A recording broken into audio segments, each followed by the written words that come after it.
èyí tún ga o, àwọn ajínigbé jí baálẹ̀ ọkọ̀ ìlú gbé.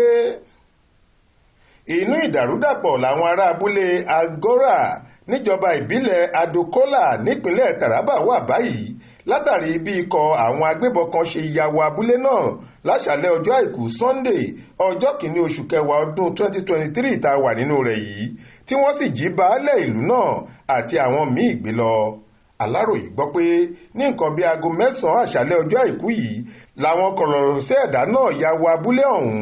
Tààrà ni wọ́n lọ sílé baálẹ̀ níbi tí wọ́n ti jí ọkọ̀ ìlú àtàwọn ṣàǹkóṣàǹkó 6 míì gbé lọ.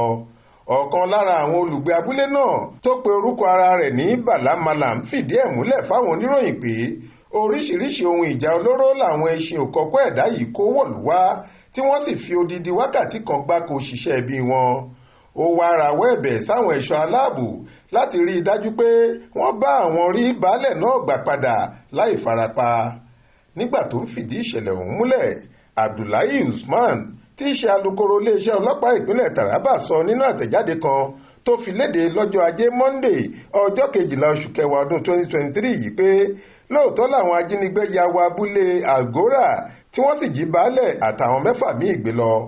Àmọ́ ó fi dá gbogbo àwọn aráàlú náà lójú pé ìwádìí ti bẹ̀rẹ̀ ní pẹrẹu báyìí táwọn sì máa rí i pé baálẹ̀ àtàwọn yòókù tí wọ́n jí gbé ọ̀hún yóò padà láyọ̀ àtàlàáfíà.